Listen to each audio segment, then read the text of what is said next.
Welcome in. Good afternoon. It's the Ticket Punchers here on 96.1 FM, 1450 AM, Big X Sports Radio. I'm your host, Roman Kelly, joined today by my co-host, Curtis Phillips, a.k.a. Philly Picks, as we take you down till 6 o'clock as we do here on the Big X, Tuesday through Friday. Philly, how are you today, sir? How are you doing? Going good, Roman. Doing good. As you see, I got my Bears game on. I'm already excited for Sunday. And I'm just ready for today's show, so I'm doing well. How you doing today, my man?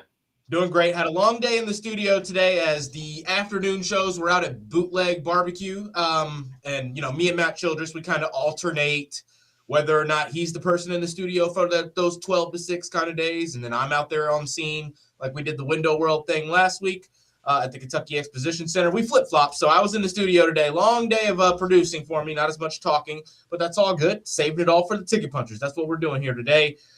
Philly, I'm excited because it's Friday, and we've got a lot to get into. There's a lot to chat about. There's all things happening this weekend pretty much, basketball, football related. I guess college football playoff is technically on Monday, but we don't have a Monday radio show, so we've got to get all of our predictions on that out as well on these Friday shows. And I'm just excited. I'm excited to get into it all. Talk about how it's all going to shape up, both in the NFL, college basketball this weekend, and, of course, that championship game on Monday night. Before we do that, I want to let the listeners know that we want their thoughts, we want their comments, we want their concerns, questions, whatever it may be, stories, topic ideas, bets that you're going to be placing tonight, bets you want us to discuss and get some discussion on. If you have any of those, send them in on our Game Day Men's Health text line at 502-414-1450. Game Day Men's Health is redefining men's wellness. No shortcuts, just results, testosterone, peptides, weight loss, and sexual performance therapy. Visit GameDayMen'sHealth.com, defining a new era in men's health. All right, Mr. Philly Picks, let's get into it. Let's chat. We've got a lot we can look into. I do kind of first, let's just go sport by sport, all right? Because it's going to be more of a discussion-based kind of a day. I wanted to chat with you about the hockey plays from last night. We hit the Penguins on their home money line going up against the Flyers at home. Walk us through how you were viewing hockey last night with the official punch you gave out. Yeah, we had Bruins 3-way money line, so the 60-minute money line to win in regulation, not in overtime. And that ended up cashing. They won 4-2 versus the Kraken. This was a very good game, actually. They got off to a 2-0 start pretty early. It was 2-0 after about 5 minutes. Then the offense kind of slowed down a little bit. And really, the power play, they got in a few penalties, which led to power play goals for the Kraken. But they led the entire way. Kraken would cut the lead to 1 and then, couldn't really get over the hump there. So they end up cashing with a late empty net goal. So that was good. That was nice. They do, yeah. The only 2 goals the Kraken were able to score were both on those power plays, but the Bruins did give themselves a cushion, and they got that decisive goal there to go up 4-2. Great call, great pick, great punch on the Bruins last night, Philly. We had the Penguins, and it looked like the Penguins were going to make this one really ugly. At one point, they were up 4-1, then they were up 5-1, and then it quickly was 6-1 in that third period. We kind of knew that the bet was safe from that point. They were only minus 140 on the money line straight up. A Philadelphia Flyers team though that has been struggling in the last handful of games defensively or offensively. They're not figuring it out. They don't have that cohesion like some of the other top teams have. And when they go on the road, you can kind of take advantage of that. Some of these lines, though, I don't know what the answer to this question is, Curtis, and I want to ask you because why will two hockey teams be playing? One team's clearly a better team than the other, more goals. They've conceded less goals. They've won more games. They're on their home floor, and the money line will be minus 130 for them to win. What's up with all of the close lines for some of these NHL matchups? Do you know what goes into that? I can't really figure it out. I know that they play a lot, and the lineups change. And I also learned in the last couple of years, like, how important your starting keeper is if you have a good starting keeper. And sometimes that can be the whole difference, right? This team is they've got a 68% win percentage when their starting keeper plays, but when there's not the starting keeper, they're below 500 kind of situations. Is it really that simple with some of these NHL lines? It's easier said than done. Like, hockey's always tricky. I go a lot off trends with hockey. I don't know the too in-depth, injuries and things like that. So a lot of times I go off trends, and a lot of times or half the time still that doesn't even work. So it's sometimes tough to read, where it's just an inconsistent, I think, in hockey. So yeah. There's a lot of inconsistencies. One of the things whenever people bring up NHL, I was like, yeah, I'll bet NHL, but there's one thing I say every time: hockey is the most unforgiving sport. It doesn't matter how you're betting it or how you're even just as a fan of a team. If you as a team who's consistently going up against teams that they're better than, you're going to lose some of those. That's part of the sport. When you play so many games, the games are so intense. You have so many different guys on the team that can play. I know that there's those starting unit guys and those kind of first team kind of players that teams utilize for majority of their games, but there's still different lineups, different goalies, different situations. Some teams have a bigger home crowd than the others, right? And you kind of have to know that stuff to consistently have some success with betting the NHL. I like to follow the trends as well. What is this team done in their last 10 games on their home floor versus this team in their last 10 games on the road, right? Those can kind of give you a good idea, right? Then you look into make sure the starting keeper is playing for the team that you're betting. And if it's their home team and they're a good team, that's kind of the ways that I look into it. But I've also just learned in the last couple of years, it can be extremely, extremely unforgiving. I wanted to see if you had any insight on that. We'll maybe kind of learn some of those insights together as we go forward here. But we don't give the NHL hardly any love on the Ticket Punchers, and we've been taking a couple of props recently. So I just wanted to give a quick shout out. Philly, the top 25 in the NCAA basketball right now it's ramping up. It's ramping up. We're starting to see some teams look really good, elite. We're starting to see some of their players get really into that mode in the season now because it's the halfway point. Whatever your offense is doing, whatever your defense is doing, whatever the key players for your team are doing, if you're figuring it out, that typically starts happening right now. And we've been getting a lot of high level NCAA basketball matchups. And that's kind of where I want to start the chat today, because while we don't have very many tonight, there's a lot of top 25 teams in action. Chat with us about the weekend of college basketball, Philly. Who are you watching? What games just are you looking forward to watching just for the sake of two top teams playing or a team that hasn't faced this kind of level of talent? And then kind of talk us through where you're looking at to make your punches as well. Yeah, so tonight actually not Kentucky, Kansas is at home again versus their rival in Baylor. Kansas has been playing a little bit better down the stretch since conference play has started, and they get one of their best player back today in Darren Peterson. So I expect them to win tonight and get back into that top 25 match, or in the top 25 where they usually reside at with Bill Self and that team. So I'll be in tune for that matchup tonight. And then I actually do have a punch in tonight's slate. It's DePaul and Marquette. Marquette's a full fade for me all season. All season long. We discussed this in the Yeah. Running with Roman show today with Matt Childress as we were discussing our picks for our Big X Big Bets. That's what we call those in the Running with Roman show, where we both just give one particular pick out every day. Not a lot of discussion on it, but just right at the end of the show. I've been fading Marquette all year. You have as well. Are we worried about the controversy in the discussions and the FBI stuff with DePaul coming out being the biggest school in that betting scandal that we didn't actually get into and discuss all that much? We'll give some more details about that in a minute, but we now know that DePaul is a team that has actively been involved with the point shaving scandal with players within these teams, kind of the biggest school to be in that kind of talk. So are you worried about that at all tonight? Not really, honestly, Mark. Like I said, Mark, this is just a fade on Marquette, a team that hasn't just been losing, but they have not been covering any number. 0-5 on the road. They've only covered 2 of the last 10 games, so it's a slight worry, but I'm not digging into much of that in my analysis on this game. Marquette's been awful. They won't even be eligible for the NIT after the season, which is crazy. This is the team that's been pretty good for most of our lives, Roman. Tournament team last year. Yeah. So that I don't have too much worry in the scandal. I'm taking DePaul -3.5, -115 as my first official punch for tonight's college basketball slate. But as far as the slate goes on the week, Kentucky goes on the road to Tennessee tomorrow. I think that line's a little bit too short. I haven't checked. Really? Yeah, maybe I need to check some injury reports. I know one of Tennessee's front court guys, he's been out a few games. Even without him, I think Tennessee should be able to handle Kentucky coming off that buzzer beater win. So that's one of the games I'm eyeing for this weekend slate.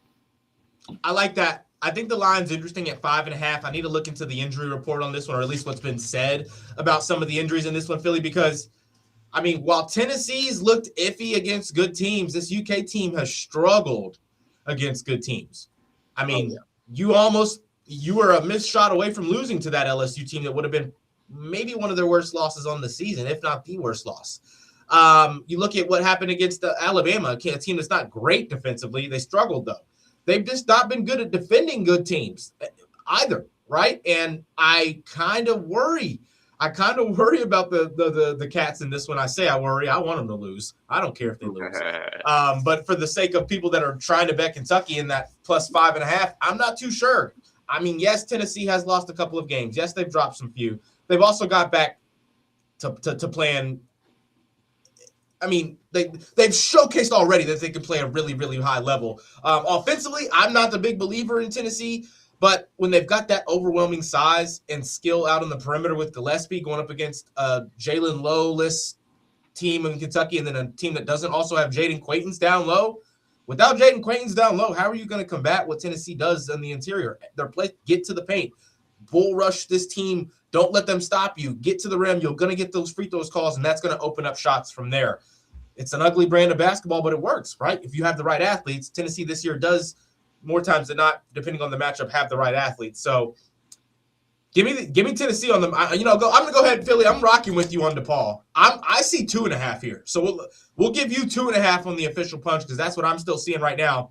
I'm tailing the 2.5. I'm gonna make that an official punch for me as well. That will count to my record, and I'm rocking with Tennessee tomorrow -5.5 on their spread to cover that. I do think that line goes up before tip off tomorrow. Yeah, no Jaden Quaintance. No Jaden Quaintance. You're not going to be able to prevent a lot of clean looks down low. You don't have that rim protector consistently. Yeah. Give me Tennessee in that one. The Vols for sure. Kentucky, they just don't have it. They just don't have it. We've got a couple of other big matchups. SMU's not ranked, but they'll be hosting Virginia, a Virginia team that's beaten us and showing that they're looking like they can be a top 15 caliber team. An SMU side that's, if they can string together a couple of wins, they can start biting at that top 25 too. I don't think that they're very, very far off from it. There's not a lot of crazy matchups. Alabama and Oklahoma going at it as well. Alabama 5.5-point favorites on the road. The total in that one's sitting at 171.5, Philly. Call me crazy, but I like the under there. I like the under 171. Oklahoma, when they get things going, they can defend somewhat. They're a pretty average defensive team, I think. Alabama, I think, is a little shaky on the road. Can be a little bit shaky on the road. They did just handle Mississippi State on the road, but they lost to Vanderbilt. They've dropped their fair share of games too. I get Arizona's that was a neutral court game. It's a situation there with the number one team in the nation, but I think that this one could stay interesting. I think that 171 is just a little bit high. I think that one finishes more in that 165 range. Not going to be an official punch, just a jab on another play in the weekend of college basketball. How about these cards, though, Philly? I wanted to ask you how you're feeling about Louisville having dropped that game against Virginia. Not looking like the cards we really want them to look like based on all the talk coming into this season. A lot of that had to do, though, with Michael Brown and him being out, or him and being that point guard for us, of that ceiling elevator for our offense. He hasn't been there for us to be that in these last handful of games, and we don't really think he's going to be back for this one tomorrow. We're kind of hoping, projecting as fans, as guys in the media, based on what we read and hear, that sometime in the next couple of weeks he should be good to go. Doesn't seem like we're going to have him for this Pitt game tomorrow. You think Louisville can still get the job done without Michael on the road? Yeah, I think the key here is if we have Kennard Roos in, that'll be a big help on the defensive side. But I have not been impressed with this team. I don't think the books have really adjusted to Michael being out for us, because I've been confused at some of these lines they've been having for our team. When we don't have the shots falling, we really struggle to score the ball. And then I think, as Ryan Conwell said in a press conference this week, when those shots are not falling, it affects us on the defensive end as well. So, yeah, if Roofs is in, I'll feel a little bit more confident about us winning. Without him, then maybe a stretch. But, yeah, we got to get the shots falling. If Kenai can play at full health in this one, right? I know he was an illness that was keeping him out, so he could maybe be dealing with some physical things, right? We don't know if that was immune system, if that was respiratory system. We have no idea. That could have took him off practice for a few days. It probably did.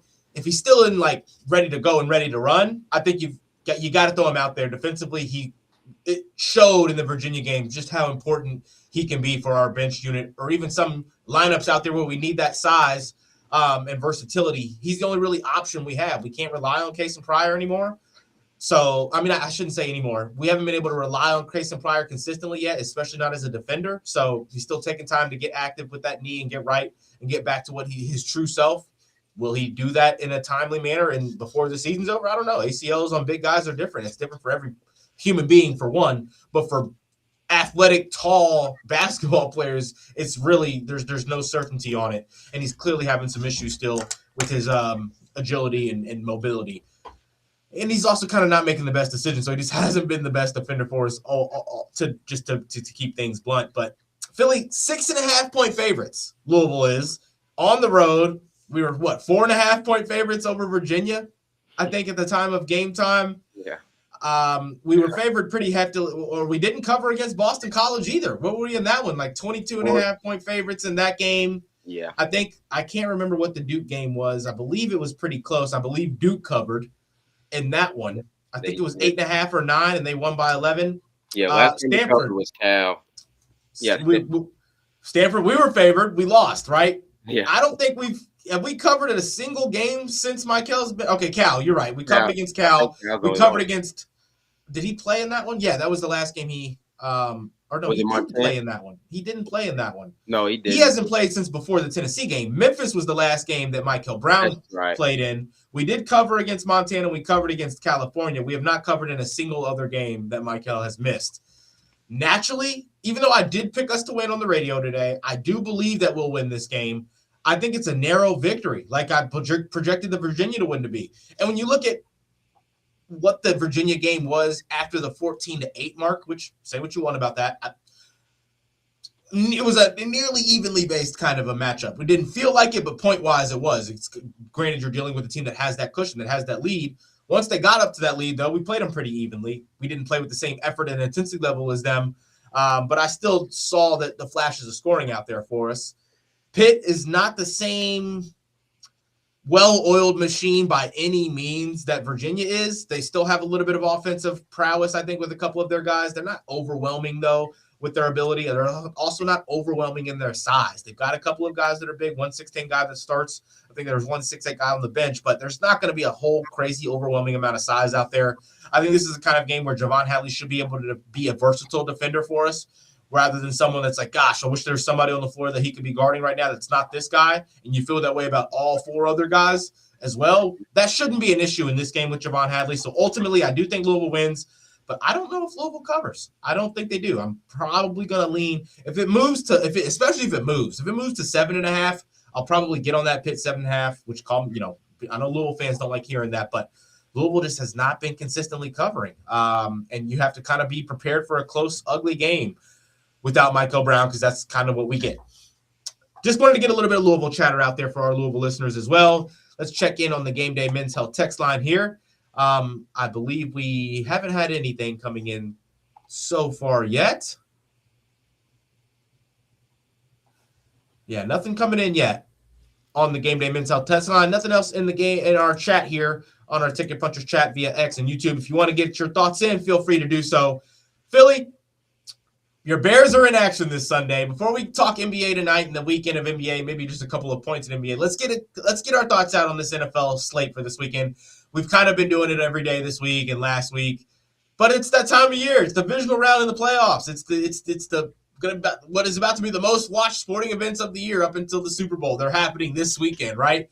And the lines are close outside of the Seahawks and 49ers. That means it's usually tougher to decide, right? When it's playoff lines that are close, it's close for a reason. If you don't have a fan of a team you're in one of these situations, or if you're not really in tune with what's creating these lines, it can be tough. But I want to see where you're at before we get to the Bears talk. I want to kind of chat about the games that are going to be leading into that. We know we got Seahawks and 49ers. That's kind of been the game that's been discussed about the most, I've heard, on Sunday. How do you feel about these other matchups, Philly? Yeah, I like Broncos to get the job done versus the Bills. Really? Yeah, I know. I know a lot of people are on the Bills, and I have not been fond of really either team. I think they're both slightly overrated. I say that when Broncos are 14-3 with the 1 seed, but I just think they have a lot of fraudulent wins, a lot of one-score, close wins versus not so good opponents. They do benefit from being home. I believe they only have one home loss this whole entire year, but I just not a fan of the Bills' rush defense, the worst of the whole entire league. I believe the keys for the Broncos is to keep the ball in RJ Harvey's hands.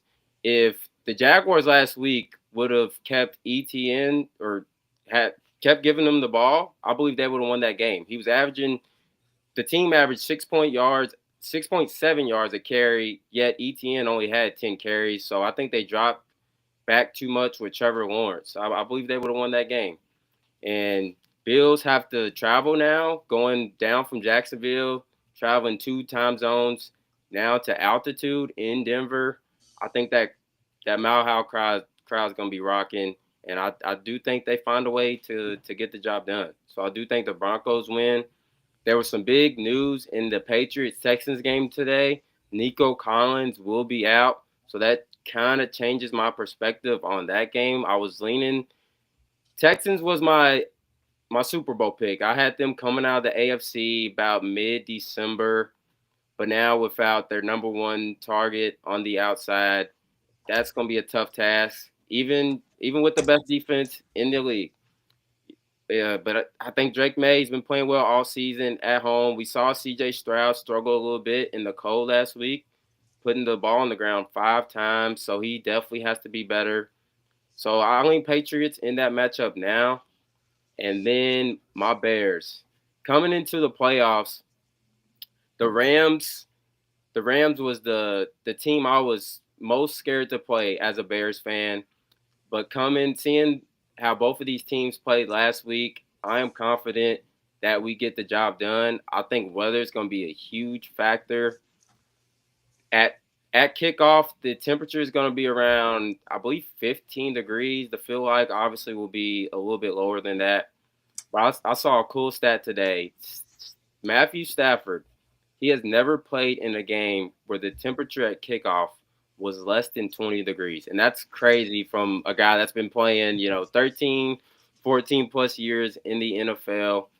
And they play in a dome. So they're not really used to the cold. I think that's going to be a huge factor. And their defense has not been great down the stretch. They've gave up 20-plus points in 6 of their last 7 games. So they've fallen off from how they were at the beginning of the season. I think at home, the Bears, we've been playing great. We've been in every single game down the stretch. I think we find a way to get the job done, but it will be a jab as a Bears plus 3.5. But I'm going to play us on the money line as well, but I think we get it done. I like it. I think the Bears should get the job done. It's a scary one. All these games are kind of tough, right? Yeah. But the only things that I'm really, really feeling good about are now the Patriots. I think that the Patriots win. I do have Patriots money line, just straight up on the Sunday game at 3:00. I'll make that an official punch now. In the first 2 games, it's tough. I mean, I don't really love the Bills, and I don't believe in Bo Nix.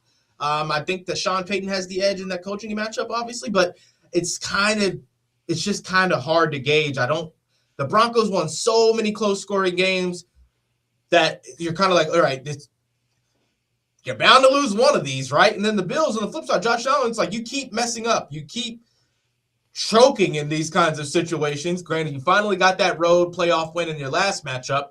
Does he continue it on? It's not really what Josh Allen's really been known for in the playoffs. I think against a team that just kind of lacks that playoff-esque experience, a good handful of the Bills players that are playing have some of that still. I like the Bills ultimately in this one, but I'm staying away as a bettor. What I will be taking in this game, Philly, is the under 46.5. I've watched it move up and down. I've seen down 40, 45.5 on ESPN bet, still at 46.5 on some other sports books.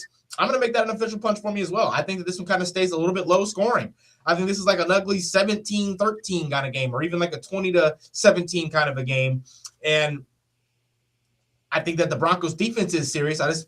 Bo Nix, close game, got to score situations, right? If the defense isn't forcing punts and getting stops and giving Bo Nix consistently good field positioning after good field positioning, can he go and lead you long drive after long drive against that playoff atmosphere, against a team that knows it's a playoff atmosphere and has that kind of experience?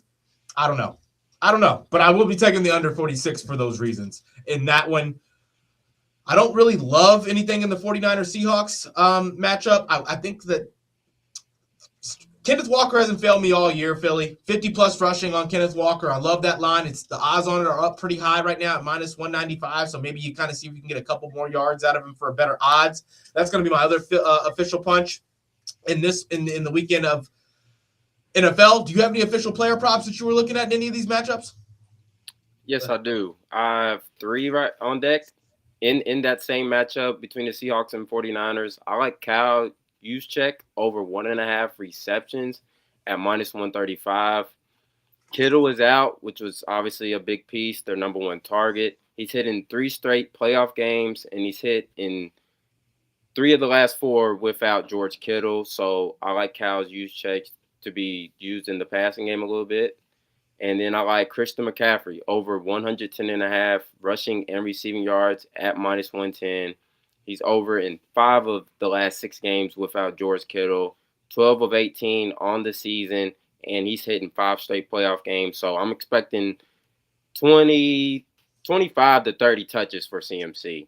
And then I also love Drake May over 35.5 rushing yards at minus 110. He's a young QB. I think he'll have to use his feet. Mobile QBs have been pretty good versus the Texans.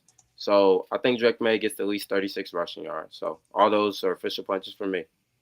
I like it. I like the Drake May pick for sure. I think that the Texans defensive line is going to force him. They're going to force him out. You see how many times that he's been sacked earlier on in the season as well. The offensive line, it has moments where it's super good, and you would not think that he's the quarterback that gets sacked often because of how much time they give him. But they have their moments where they'll let up, and he's the young quarterback is still not always so prone to getting the ball extremely fast. He has been better about it.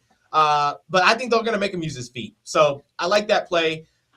35 is kind of steep, but we've watched that number go up and up and up for Drake May all year long, right? It started off in the season, early in the season. I remember it being at like 10 yards at one point, going up to like 15 consistently. It sat at 20 to 25 for a couple weeks, and now he's pretty much over that 30 mark. Now, I love it. I love it.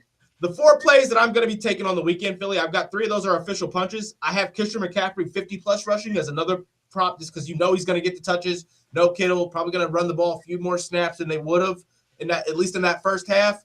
CMC at minus 158 for 50-plus rushing. I know that he's going to receive the ball in the passing game a good amount as well. I still like him to get that 50 mark in a game in which they're going to try to keep the ball as much as they can, right? And he is going to be the culprit for that. So that combined with Kenneth Walker at 50-plus is plus 158. I also have the under 46.5 with the Bills Broncos on there, and then the Patriots at minus 180 on the money line. That's all at plus 636 on a 4-leg parlay. I'm going to 2-leg McCaffrey and Walker. I'm going to take the under 46 as a straight, and I will play Patriots minus 2.5 as my straight bet, but on a couple of different maybe 2-leg parlays or something like that, or maybe an SGP, we'll play their money line and call that an official play as well. Philly, I love that. Love that. A lot of NFL chatter here. We did get a text in on the Game Day Mincel text line. It says, love the show, guys. Keep up the good work. We really appreciate that. Montgomery, Indiana texter right there. Fellow, got a Hoosier texting us. Love that. Not really a Hoosier. It's a Louisville fan, but we appreciate you listening and texting into the show here on our Game Day Mincel text line. Philly, before we round out tonight, you got any official punches for tonight in the NBA or college basketball outside of DePaul? Yeah. Go ahead and drop those for us. Yep, I've won in the NBA. Jalen Tyson, been a cash cow for me all season. I've been taking this prop quite a bit. So I'm taking him over 18.5 points and rebounds at minus 115. The key here, Darius Garland is out. He's cashed this in 7 straight games without Garland. There's also no Sam Merrill or Dean Wade. A few spot-up shooters on the end, so I think he gets a lot of minutes tonight. Give me Jalen Tyson over 18.5 points and rebounds. That'll be my last official punch. All right, Philly, I like that. I did have one in the NBA tonight. I'm going T-Wolves plus 4.5 on the with the Rockets having the back-to-back tonight. I think the Wolves can slip in Houston and grab one in a big kind of playoff team matchup. That's the one NBA play that I was rocking with tonight. The next one was, call me crazy. Is Maxey out? No. He shouldn't be. No, he's not. I like the bounce back spot against the Cavs with Maxey. Like I like him to come back to that 25 plus spot. I know that he's been a little bit less, when you have Joel Embiid, you get your full health back with Kelly Oubre. There's a little bit less shooting for Maxey, but he's still getting well close to that 25 mark every single time out, if not over. I like that as an official punch tonight with the T-Wolves at minus 196. Philly, we are off the radio right now. Didn't get the true outro to that because we kind of went a little bit further than planned. We are still here on X and on YouTube. I apologize to our listeners that are coming over now from that, though. I wanted to just kind of see. I wanted to see if there's anything else on the weekend that you wanted to kind of get ahead on now while we can, because we do have to chat about this championship game Monday night. Yes, we do. Give me 1 second. I didn't have anything in the NBA else that I really, really loved all that much. There was one. I didn't get in a deep NBA dig today. I'll try to after the show. Real quick with these games coming up. Okay, hold on here. You know if Kawhi's out? He shouldn't be. Oh, wait, never mind. Yes, yeah, he is. Yep. He is? Yeah, I was going to look at him going back to Toronto. But he's out. I was thinking about taking a stab at Harden's under again, but he's cracked me twice this season. But he's going up against a really good defense tonight. His points is at 27.5. I'm leaning under, but I don't Harden? think I'm gonna touch it. Yeah. Yeah. That one's a tough one. Without Kawhi tonight, I like the Raptors to win too. Yeah. Raptors money line. Go ahead, make that an official punch for us tonight as well. Raptors money line. We're following. We're rocking with Maxi again, even after the L. Maxi 25 plus, and then we've got T Wolves plus 4.5, which is I think they're gonna win. So why even I love it. Yeah. I don't know why I do that to myself. I think it's just because you never know, right? I thought on true basketball reasons, I believe the Lakers were going to win last night. LaMelo Ball had other things in mind, right? Yeah, he went off fourth quarter. Yeah. If Alfred Sengun or so, if he wants to go crazy, if he's ready for that, I just think that Rudy Gobert is a good defensive matchup to keep Sengun in check. I need to go look at what it was the last time these two teams played, but on a back-to-back, they're going to be tired legs, and you don't have that defender outside of Amen Thompson. Yeah, I watched almost all that game yesterday because obviously I had the under, but I mean Rockets, they're struggling right now. They're really their defense is there, but they are really struggling offensively, and you've seen it in they're losing to bad teams as well. They've lost what? I watched that first quarter. I was like, Philly sniped him on this one with that under. Oh yeah, I should have teased it down. And then your Heat messed me up last night, dude. I feel like every time you pick the Heat, we start off fast and then we end up blowing the game at the end. Every time I pick the Heat, I'm like, oh yeah, I had the Hero 20 plus in the Heat. Yeah. I've been playing the Hero 20 plus in Heat money line when they're at home as the 2-leg, and one of the two messes me up every time. Yeah, I either hit the money line and then Hero doesn't have it, or they lose somehow, some way. And it's like I've been trying to not. I needed to start listening to Vegas. I needed to start listening to Vegas. Mm-hmm. They were 3.5-point favorites for a reason. I'm like, no, Boston doesn't have the offensive firepower on the road to hang with this Miami team. This Miami team's streaky, though, is the issue. They're extremely streaky. They look like the highest powered offense in the league one night, and the next night they look like they don't have a scorer on the team, right? Yeah, it's crazy. That's kind of what's tough in that fourth quarter last night. I get Anthony Simons goes crazy, but they just did not have any juice to combat it last night in that fourth quarter. But that's how it is. That's how it is. I gotta figure that out though. Why I get bad luck with the Heat, but it's like tease. It's like, oh yeah, you think the Heat were gonna win? You're right. Look at this brilliant first quarter of play, and then no. We're one of the hardest teams to kind of predict, even with player props. Like I'm almost done taking Heat player props. You just never know who's going to do what. All right, let's round the show out, Philly. You know what it is. Miami, Indiana. IU, am I seeing now up to 7.5? Or I guess I should say down to 8.5 to 7.5? Or no, 8.5 on FanDuel. ESPN Bet still has them at 7.5. I haven't checked DraftKings yet. Something's telling me take that plus 8.5. It's been screaming my name all week. And then when I bring that up and I say that's been the feeling I have to someone, they're like, oh, no, Indiana wins by double digits. Yeah. Everybody thinks Indiana wins by double digits. Like, they're not going to blow them out maybe, but they win by like 10 or 13.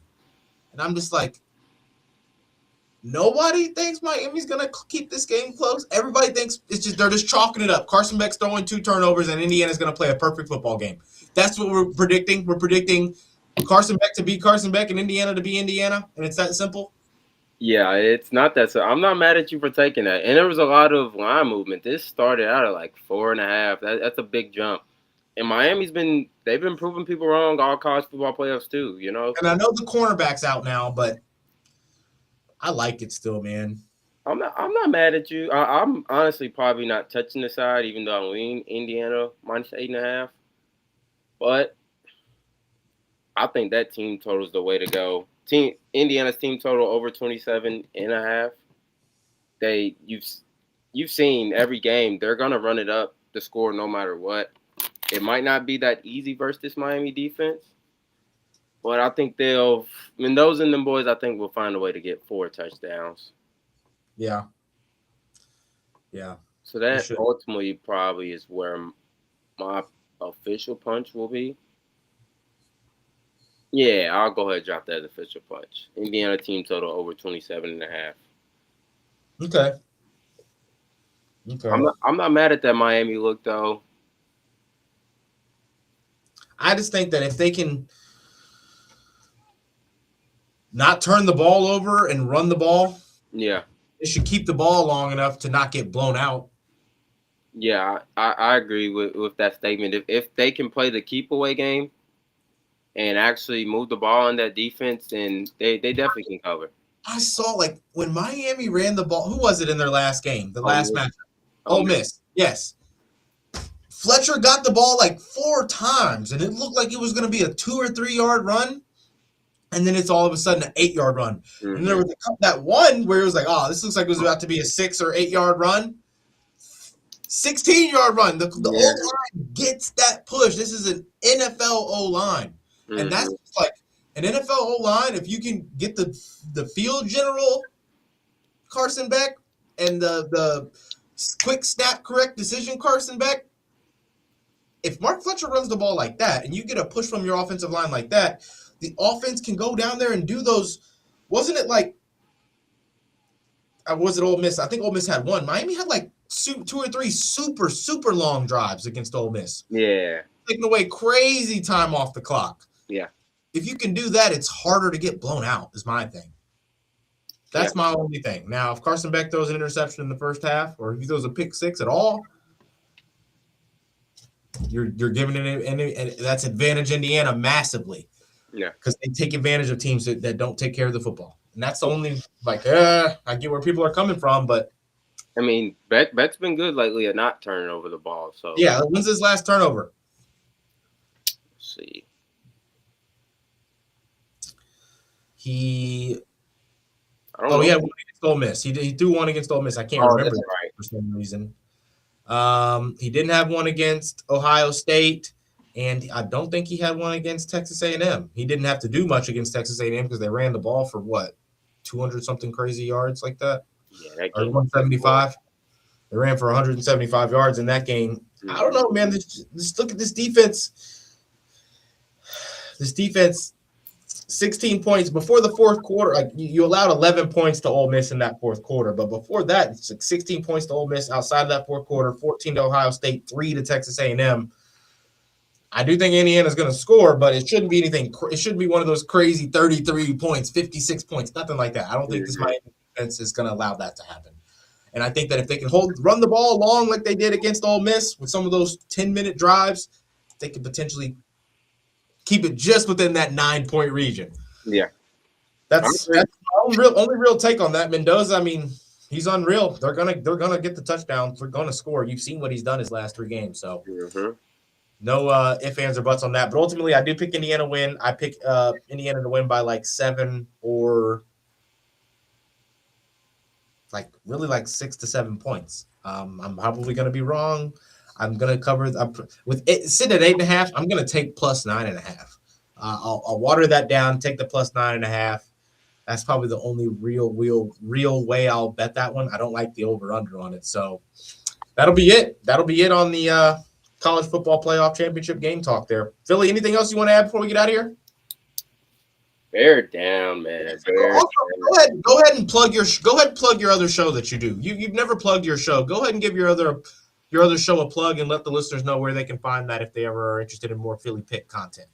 Yeah, so me and my buddy, we have a little podcast on YouTube. We post shorts on YouTube, TikTok, and it's Philly and Fred. So it's PHILLY